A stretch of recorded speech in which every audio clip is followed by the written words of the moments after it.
The investigation into those classified documents found at President Biden's former office at the Penn Biden Center in Washington, D.C. The president answering some questions about these classified documents for the very first time while he was in Mexico City yesterday for the Three Amigos summit. Now, he told reporters he was, quote, surprised by the discovery and also says he doesn't know what's in them. Biden's attorneys say once they did find the records way back on November 2nd, they notified the National Archives and Records Administration, which then took custody of the documents the very next day. Now, CNN is reporting that among the items from Joe Biden's time as vice president discovered in a private office last fall are 10 classified documents, including U.S. intelligence memos and briefing materials that cover topics including Ukraine, Iran, and the United Kingdom.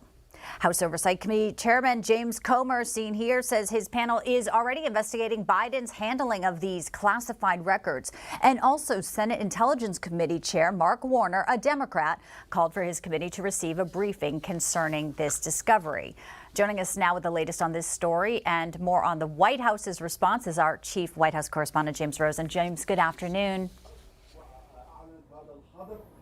Bianca and John, good afternoon. In using that word surprise, President Biden was effectively telling reporters in Mexico City yesterday that he really doesn't know how classified documents wound up at the Penn Biden Center, located in a sleek office building just across the street from the Capitol building.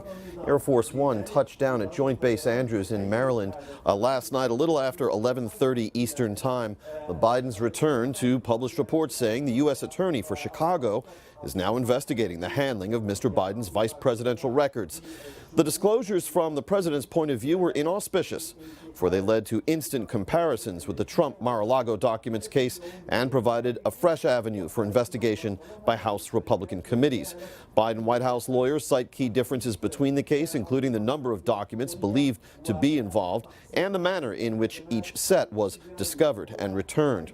At yesterday's end of summit news conference in Mexico City, however, when reporters were permitted to ask a few questions of the three North American leaders, the subject of the Penn Biden documents was the first that President Biden addressed, overshadowing the fairly limited agreements that were announced on immigration, climate, and other issues. I was briefed about this discovery and surprised to learn that there were any government records that were taken there to that office. But I don't know what's in the documents. My lawyers have not suggested I ask what documents they were. I've turned over the boxes. They've turned over the boxes to the archives, and we're cooperating fully with the review, and which I hope will be finished soon, and there'll be more detail at that time. The reporter who produced that first accounting from President Biden was Colleen Long of the Associated Press. Her question was twofold. Can you explain how classified documents ended up at one of your offices? And should the public have been notified sooner? The president, as you saw, read from prepared text when answering the question, saying in essence that he did not know how these classified documents wound up at the Penn Biden Center. The president did not at all address the second part of Ms. Long's question about whether or not the public should have been notified sooner. Bianca. James Rosen at the White House for us this noon. Thanks, James. All right, let's welcome in now former California Congressman Devin Nunes. He's also the CEO of the Trump Media Group and Technology Group. Congressman, great to have you with us. John, great to be with you. I know you know how sensitive and classified documents are supposed to be handled. How can President Biden tell us with a straight face that he didn't know these documents were there? I mean, there is a serious, so many questions here, but one of my biggest questions is there was a significant amount of time after Joe Biden even left the vice presidency to when these documents were at the Biden Penn Center. Where would you start, though? James Comer is going to look at this, but where would you start with the investigation? Well, look, first of all, I think you have to figure out, when did these documents disappear? And I think that's what we don't know yet. Was this in 2016 when Biden was leaving the White House? Did they just get thrown into a box and take them there? Or what I think is most likely here is that somebody from the Biden team knew about these. They specifically got these. The fact that there's only a few of them, I think, is very interesting. So if I'm a member of the Intelligence Committee or a member of this new committee that I think that Jim Jordan and Comer are standing up. Look, I want to know, what specifically are these documents? And then I think you have to look at, who was handling them, why were they there, and then who knew about them. And then I also think there's a lot more we still don't know, and that specifically is this. How did these Biden lawyers, or supposedly whoever this is, how did they find out that these documents were in a closet somewhere across the street from the Capitol? I think it's just strange. There's a lot more questions than we have answers for at this time. Yeah, who else had keys to that locked closet? And so many questions. Exactly. Specifically more on Comer and what he's looking at. Here's something that he put out in a statement to the White House counsel, Stuart Del Leary.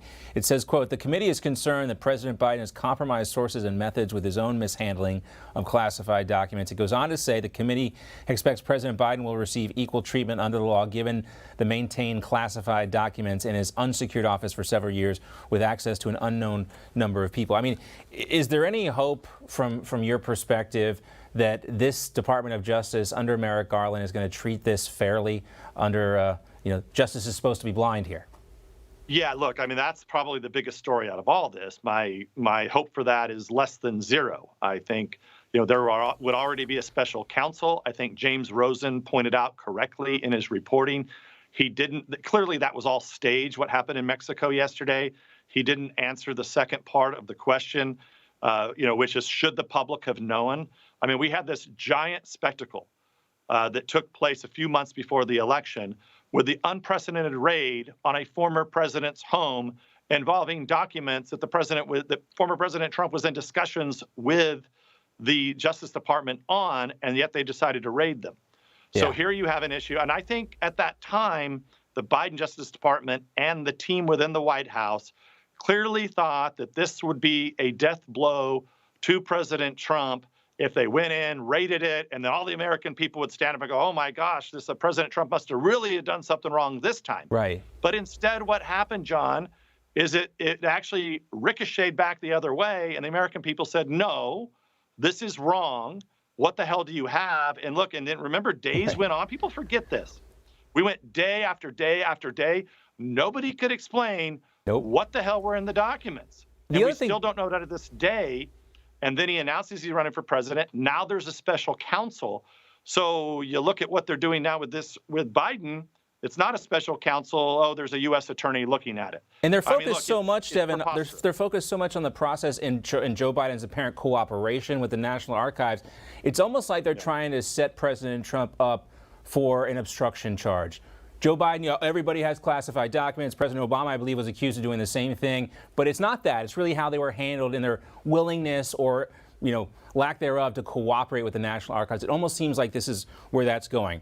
But now to that fact, Alan Dershowitz was on Newsmax last night, and here's what he had to say as it relates to President Trump when it comes to these Biden documents. I think the big winner of this disclosure is President Trump. There may be real differences between what the two did. After all, Biden did come forward immediately through his counsel, and Trump didn't. I think in the end, even if there was any possibility that Trump could have previously been indicted for mishandling of classified material at Mar-a-Lago, that has gone out the window completely. Now, do you agree with Professor Dershowitz?